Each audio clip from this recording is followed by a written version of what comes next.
The first report described it as a malfunction, a heating anomaly, perhaps, a fault in the ventilation system of the research facility, or a pocket of trapped air behaving strangely inside an unfinished underground level. The technicians who logged the initial readings assumed the data would correct itself once the instruments were recalibrated. Temperature gradients that sharp did not occur naturally indoors, not without barriers, walls, insulation, something to separate one space from another. But there were no walls. The anomaly existed in the center of a concrete chamber roughly the size of a gymnasium, part of a decommissioned civil defense complex built during the Cold War and later repurposed for geological and atmospheric experiments.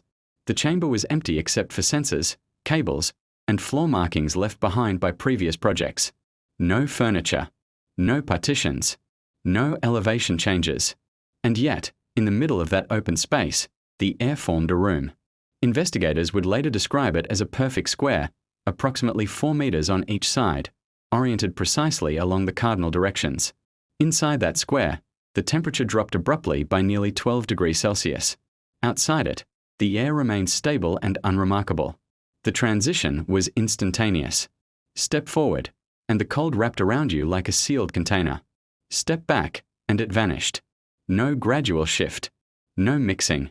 As if you had crossed a threshold. At first, the discovery was treated as an engineering puzzle.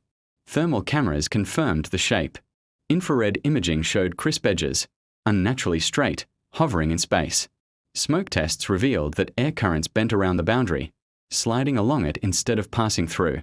When fog was released into the chamber, it parted cleanly at the invisible edges, leaving a hollow square of clear air suspended within the haze. That was when the psychological effects began. The first person to enter the space deliberately was a junior technician named Harville. He stepped forward confidently, holding a tablet and narrating his observations aloud. The moment he crossed the boundary, his voice faltered. 2 seconds later, he dropped the tablet. Within 5 seconds, he was shouting, wordless, panicked, backing away with his hands raised as if pressed against glass. When he emerged, he collapsed to his knees. Later, when questioned, Harville struggled to describe what he felt. He denied seeing anything unusual. There were no hallucinations, no voices, no visual distortions. Instead, he described an overwhelming certainty that he was not allowed to be there. Not fear, exactly.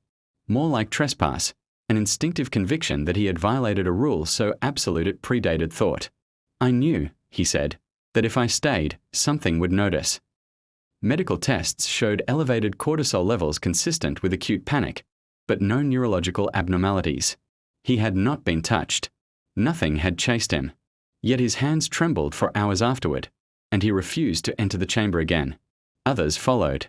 Every subject experienced the same reaction within seconds of crossing the boundary. Some froze in place, unable to move forward or back. Others fled immediately. One researcher vomited.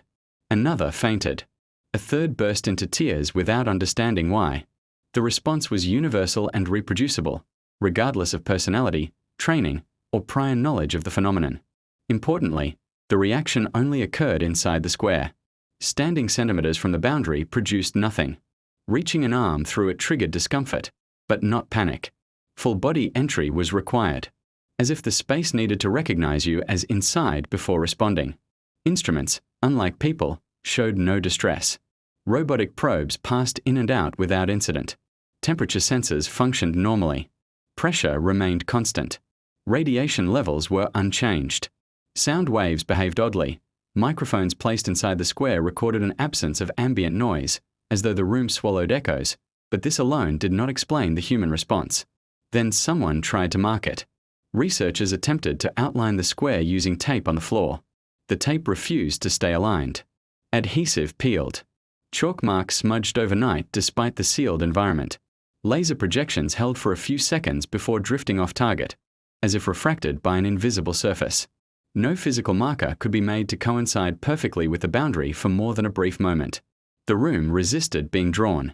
The phrase locked room first appeared in an internal memo after a senior investigator remarked that the space behaved like a sealed chamber, one that enforced its closure not through walls, but through reaction.